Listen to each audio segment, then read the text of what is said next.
Good afternoon, everyone. I get the honor of having the last presentation.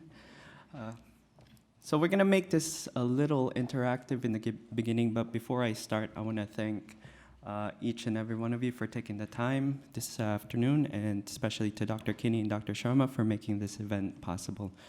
My topic is recent advancements in drug-eluting stent technology. I'm going to start with a little interactive exercise. If there is one main take-home point that I want you guys to have today, it's going to be this. So if each and every one of you can just kindly stand up for me. It's also a little bit of stretching, so kill two birds with one stone.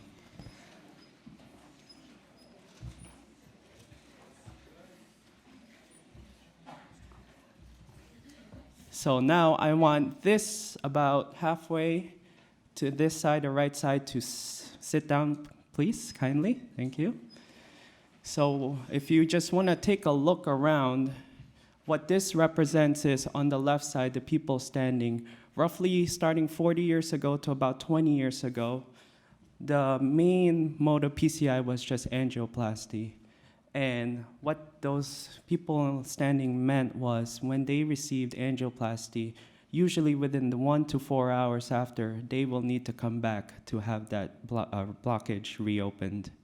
That's the restenosis rate that they faced about 40 years ago. So now, about half of those people, I want to kindly have sit down. Just half.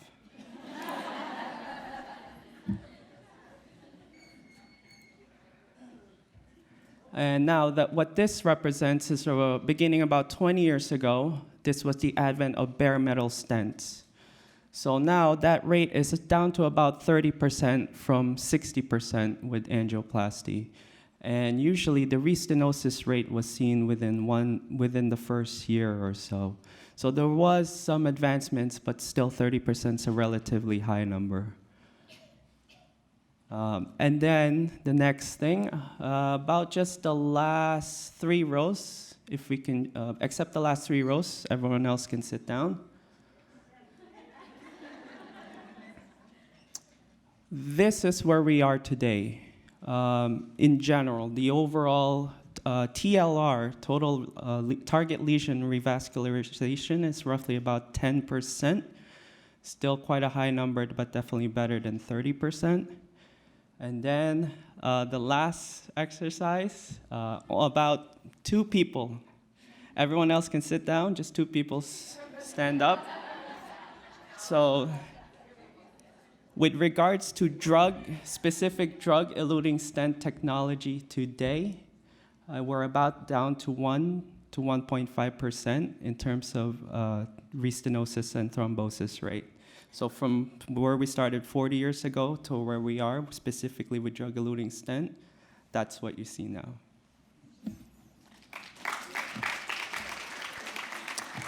I have no disclosures.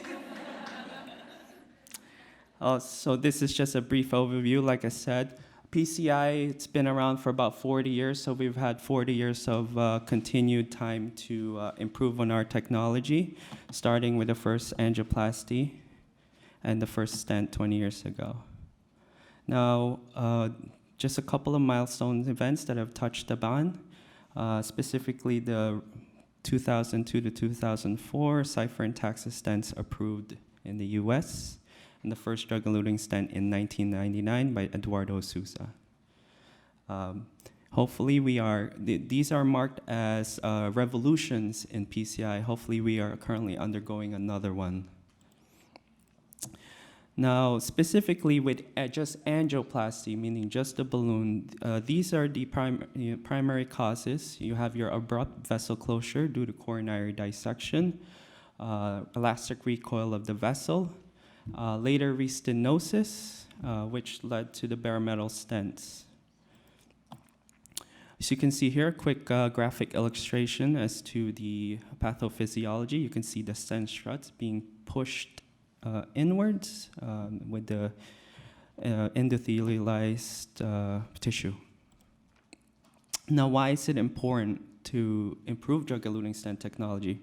So today, we're more and more complex PCIs are amenable to revascularization. Bifurcation lesions, specifically with the development of aids as bifurcate, also calcification with calcificate, the development of atherectomy devices, also with the advent of LV support devices, we can tackle left main diseases more confidently. With tortuous anatomy, we have support microcatheters, guide extensions, and also now we're also tackling patients with more severe comorbidities, especially diabetes, which is an independent risk factor for restenosis. The rates of PCI have steadily gone up, while the rates of bypass surgery have steadily gone down. Part of this is just patients are, they have more resources to get information outside the hospital, make their own decisions. And first generation drug-eluting stents, like I touched upon, 30% TLR. And then the main point is you can see with the safe zone is about a year, but after a year you start seeing thrombosis the longer that stent is implanted. Now, why is this? It's theorized today that the way a stent structure works is you have a metal scaffolding, and then next to that is a polymer that is containing your drug elution. Now, after about a year, that drug elution is completed, but that polymer stays in the body with the metal. And that polymer is theorized to be the foci for continued inflammation throughout the years and steadily building up. So manufacturers nowadays are targeting stent structures that, one, could be biodegradable, that polymer degrades over time, and two, semi-porous stent structure where the drug is embedded within the metal scaffolding itself. And here, just a quick graphic illustration of different mechanisms of stent thrombosis, but the common theme here is it's just a break in the integrity of the structure itself. There's a break here, here, here, and these all serve as foci for stent thrombosis formation. Now with second generation stents, it's still that polymer stays. Some improvements include just reducing the thickness of the strut so that the muscle can re-endothelialize much quicker, and also less of the dosage of the drug elution itself. And also the metal that's used today, it's mostly cobalt and platinum. These are more flexible, but they still remain, they still have the radial strength preserved so that you can still tackle tortuous anatomy, distal anatomy. And then in regards to the cumulative stent thrombosis, comparing first generation, which is the green, and second generation, so you have roughly about 3.5% with first generation stents, and it's down to about 0.5% with first generation. And just with large sample spaces, this is specifically with regards to about 1 to 2 years after post-PCI. What we can deduce from this is that at the very least, durable polymer and biodegradable polymers are non-inferior compared to durable polymers. You have about sample space of about 17,000 here. Just a quick illustration of how they would, this is with regards to a polymer-free, where the metal is semi-porous and the drug elution is represented by the yellow.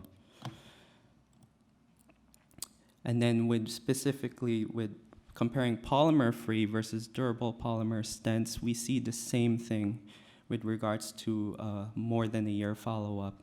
At the very least, it's non-inferior. So it's a very promising technology heading into the future. Now, there's a recent study that's ISAR test 4. So early data was really only pointing towards 1 to 2 years follow-up. They really didn't have much data 5 years, 10 years from now in terms of late stent thrombosis and very late stent thrombosis. But this study actually just came out recently with a sample space about 2,600. So in the 5 years follow-up, there's no statistically significant difference in thrombosis rates between biodegradable polymer and durable. So that same rate from 1 to 2 years is now extended to 5 years. And now, even after 10 years follow-up, we see the same thing. And then you could see that at 1.8%, the biodegradable stent thrombosis rate is actually slightly lower than durable polymer, but it's still considered statistically non-significant. And this is ISAR test 4, just about February 2019 is when this came out. And just a simple graphic illustration of what we have with durable polymer, which is A. As you can see, that orange is the polymer that stays, and that's the foci for inflammation. So the goal now for the future is to see if we can have basically a bare metal stent structure left in the body. And further benefits, we can shorten DAP time to as short as possible to about 1 to 3 months as opposed to a year, since that polymer is degraded much quicker. There's less bleeding risk because your DAP time is shorter, and it's also possible for patients with bleeding history to still receive a stent. And just further considerations for the future that's not within this realm of study, just where the drug is located, whether if it's circumferential or abdominal, the dosage, if we can keep decreasing the dosage of anti-proliferative drugs, stent geometry, which would affect the integrity of the stent structures and maintaining that over time rather than facing stent fractures, and also the composition, if we can continue to refine the cobalt and platinum metals. So in summary, there's been great improvements in drug-eluting stents technology. From the exercise earlier, you can see from 60% to 30% to as low as 1.5 to 2% today. And sources. And that's it. Thank you.